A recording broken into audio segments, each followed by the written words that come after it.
Hello, my name is Madison, and I'm 34 years old. When I was growing up, my biggest dream was to be a journalist or work with magazines.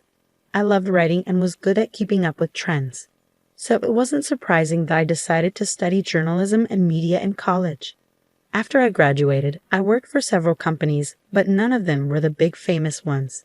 I didn't mind because I was doing what I had always dreamed of. Eventually, I got a job at a pretty big company and felt like I had finally made it. A few years after I graduated college, when I was about 28, I met my husband, Scott. Scott's family was pretty wealthy and had their own business. I'm mentioning this because his mother, Trisha, always disliked me and insulted me.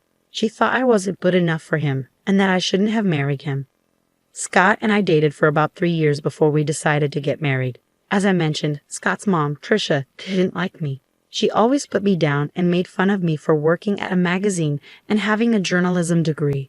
At first, her behavior really hurt me because no one should be treated like that. But for some reason, Trisha thought it was okay to treat me that way. Scott always defended me against his mother. His dad, Fred, also stood up for me whenever he heard Trisha's remarks. I was thankful for both of them. As time went on, I started to get used to Trisha's insults. Scott even suggested that we limit contact with her. But I didn't agree. Scott worked with his dad, and if he stopped talking to his mom, it could make things awkward for Fred. Fred was a wonderful person, and I didn't want to put him in a tough spot. I also didn't want Scott to cut off his family because of me. I learned to deal with it mostly because we only saw Trisha twice a month at most. But things changed when Fred had to go overseas for a business project.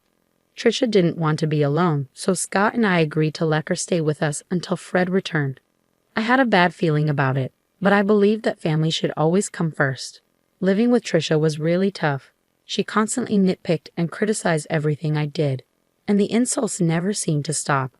But I could handle all of that as long as she didn't actually harm me. However, everything changed during one week that turned out to be really difficult. I had a major presentation coming up at work. We were redesigning a section of our magazine, and I was responsible for making it great. This presentation was crucial because it would determine if I got a promotion, but Trisha didn't understand why it was so important. I don't think knowing would have changed her opinion of me anyway. Since Trisha was staying with us, she saw how stressed I was about it. The night before my big presentation, I was talking to Scott about how nervous I felt when she overheard us. She walked into the living room and decided to share her thoughts. "This is a big deal. All the top bosses will be watching me. I can't imagine how scary this must be for you. I'm glad you had it easier with your business, but this is such a different game. I'm so scared of messing everything up." "Don't say that. You'll do great." I wish I could believe that. I just feel so unsure of everything. What if I mess up the presentation? I couldn't help but overhear you both talking. "Mom, we're having a private conversation." "Well, Madison, I just wanted to say that you have nothing to worry about. You probably don't have the skills for this, so you'll probably do badly tomorrow." "Excuse me?" "Just treat it as a chance to quit your job and be a housewife. Then maybe you'll be good enough for my son. I can't believe he married a journalist." "Mom, you're crossing a line. Leave." "You know what? I don't have time for your nonsense, Trisha. I have bigger things to worry about than your opinion of me and my relationship with your son." "How dare you talk to me like that?" "So it's fine for you to talk to me that way, but not the other way around." "Scott, say something. Your wife is disrespecting your mother. She's just standing up for herself. I don't see anything wrong with it. She's manipulating you. Look at how easily you can turn your back on family. Madison will regret this."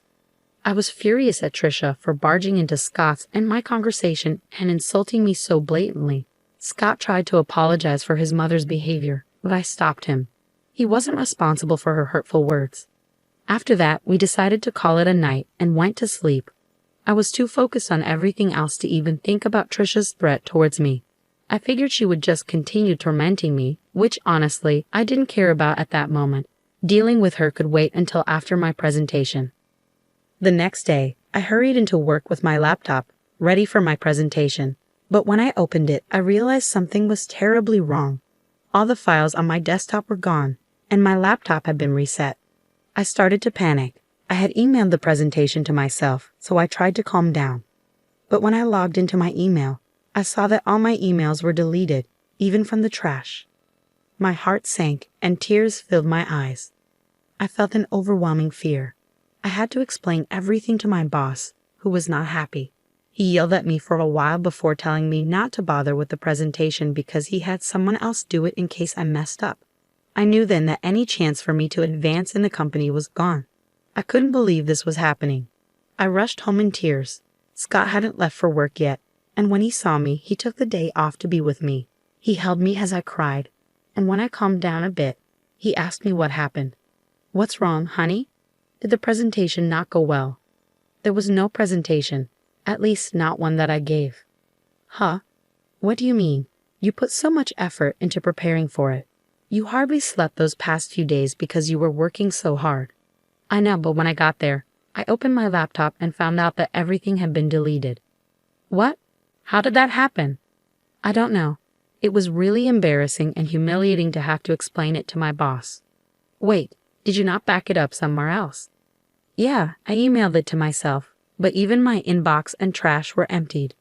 "Oh my God, I'm so sorry this happened." "What did your boss say?" "He yelled at me a lot, called me unprofessional and lazy. He had someone else do the presentation."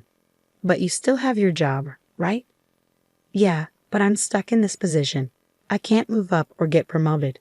I'm done here." "Don't worry, honey. You'll find a better job. I'll be here for you through it all. Just keep working here until you're ready to leave." "Yeah, I'll give my notice now. I can't believe I worked so hard for this, and just when I was close, it slipped away." I felt really down after that. I take pride in doing well on my projects, so what happened was really tough for me. It was traumatic, to say the least. I wasn't given any more important work at my job. I held off on quitting, but after another week, I knew it was time. I handed in my notice and waited for my time to be up. Through it all, Trisha seemed strangely happy. She saw me crying once and made remarks about how she knew I would fail. At first, I was mad at her. But then I started thinking about her behavior. Maybe she was happy because she thought I would finally become a housewife. Or maybe she was happy because she had something to do with my career falling apart. I can't quite explain it, but I had this gut feeling that Trisha had something to do with my laptop troubles. I wanted to talk to Scott about it, but I needed evidence first. So I decided to set up a hidden camera in the office to catch Trisha in the act. I ordered a camera disguised as a smoke detector and installed it on the ceiling. I connected it to my phone and got ready to implement my plan. The next step was to somehow let Trisha know about my upcoming presentation. That wasn't too hard. I just paced around the office looking worried. Scott was still at work, unaware of what I was doing. Trisha noticed my anxious behavior and asked what was going on.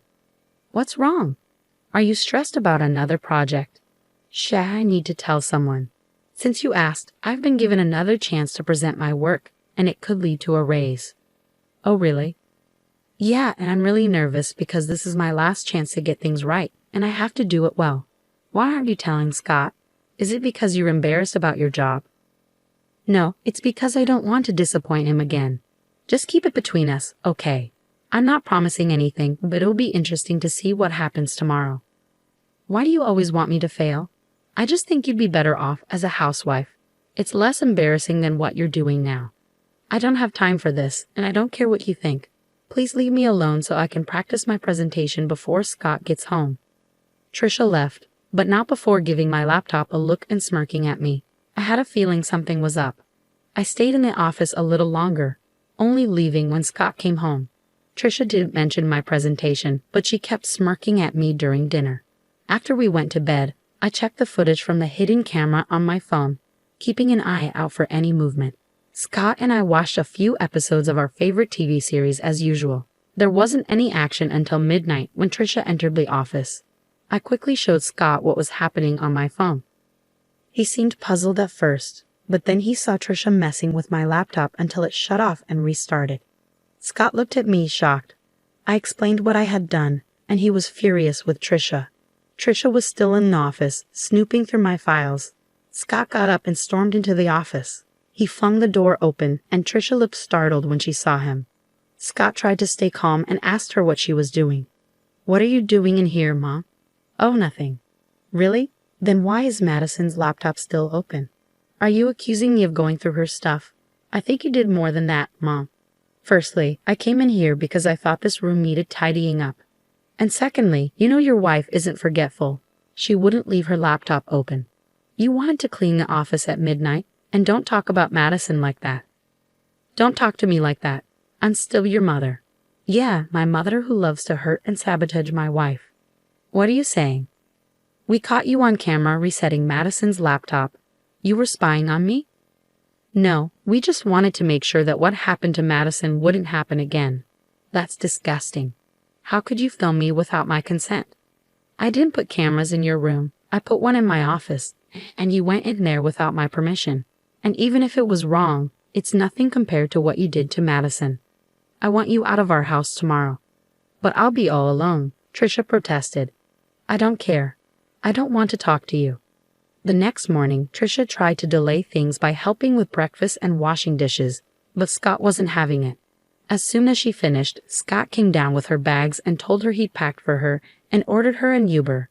Trisha pleaded with him to let her stay, even crying, which was unusual for her as she usually made others cry. Scott ignored her and went to our room. Trisha turned to me and started yelling, blaming me for setting her up. I told her if anyone should be yelling, it's me. She's lucky I haven't shared the footage with her friends and family. If they knew what she did to me, she'd lose them all. That shut her up pretty quickly. After Trisha left, I felt a weight lifted off my shoulders. Though I was still upset about my job situation, I knew I could bounce back and do even better. Scott was my biggest support throughout everything. Once my notice period ended, I took some time off to rest and figure out my next steps. Over the next few months, I took courses in different areas of my field. I knew if I focused on a specific niche and found the right job, I could achieve a lot more. I didn't want to expose Trisha, but after years of her putting me down, I wanted to show her what I was capable of. I wanted to reach heights even she hadn't seen. With Scott's help, I got recommendations in various places. Being wealthy also meant having many connections, which was a huge advantage. With my experience and Scott's support, I landed the role of chief editor at a major magazine known worldwide. The work was tough, but it was worth it. Somewhere along the journey to becoming chief editor, I forgot about my desire to show Trisha what I was capable of. In fact, we hadn't had any contact with her during those months. I knew Scott still spoke with his father because they worked together, but Scott hadn't heard much from or about his mother. His father, Fred, said she was upset with us about something but wouldn't say what.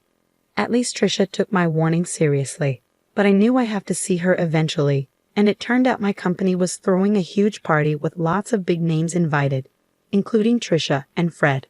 Scott and I dressed our best because, for the first time, we were both important figures. When we arrived, Trisha and Fred spotted us and waved us over. We greeted them, and Trisha gave me a once-over before smirking. Look at you trying to fit in, she sneered. Trisha, ignore her, Madison. You look lovely, as always, Fred said kindly. Thanks, Fred. How have you been? Yeah, how's unemployment treating you? Trisha interjected. Wait, you're unemployed? Fred asked, surprised. Oh yeah, she messed up at her job, and they let her go. I've always said she's not good enough for our son. Look at her, she can't even keep a job, Trisha mocked. That's enough, Mom, Scott said sternly. Stop siding with her. It's bad enough having to see her everywhere. We wouldn't have to if you just left her like I said, Trisha insisted. Okay, that's enough. Either you stop talking or I'm leaving, Scott warned. But Madison, sweetie, if you need a job, let me know. It would be great to work with you, Fred offered sincerely. That's really kind of you, Fred, but I can't accept the offer, I replied. Of course not. I told you she's lazy and incompetent, Trisha muttered. Just then, my name was called, and people started cheering. I looked towards the small stage, and the CEO was there, waving and motioning for me to come up. I turned to Fred and Trisha, excusing myself. Fred looked amused, but Trisha seemed confused and angry. The CEO gave a speech, praising my work in the company and my ability to innovate and bring new ideas to the magazine. The audience cheered loudly, asking for a speech. I thanked Scott for his support and all my colleagues who helped make the magazine what it is. I ended by thanking a one person who doubted me because their negativity pushed me to be better. As I walked off the stage, everyone stopped me to congratulate me and ask about the unnamed critic. but I kept that to myself. I made my way over to the table where Fred, Trisha, and Scott were seated. Scott hugged me tightly, congratulating me, and Fred stood up to hug me too. Trisha glared at me. "Oh, Madison, this is amazing. I can see why you wouldn't want to work with us," Fred said. "Thanks, Fred. Although I'll admit, if you'd offered me the job about 6 months ago, I might have taken it." "You should have. At least then you'd be paid more," Trisha snorted. "Paid more? I could never put a price on this," Fred replied. "Right. She's not worth all that money," Trisha scoffed. "No, I mean I couldn't match what she's earning right now." "What do you mean?" Trisha asked, confused. "Do you want me to tell her, Madison? It might come off as boasting if I say it," Fred offered. "Madison makes at least 5 times more than I do in her current position," Fred revealed. "Here. How? Oh yeah, she must be making way more than Scott or I could ever imagine," Trisha exclaimed. "That can't be right. You must be mistaken," Trisha insisted. "He's not mistaken, Mom. I really did mean it when I thanked you. You've been nothing but a bully to me, and I hope seeing me more successful than anyone in your family stinks. Anyway, I have other people to talk to. Excuse us, Trisha. Fred, feel free to join us anytime." "Goodbye," I said as Scott and I left a stunned Trisha at the table. Fred laughed and raised his drink to me as Scott and I walked away. I'd never felt more alive and satisfied. It was an incredible accomplishment, and I'm grateful to Scott for his support. Thanks for listening.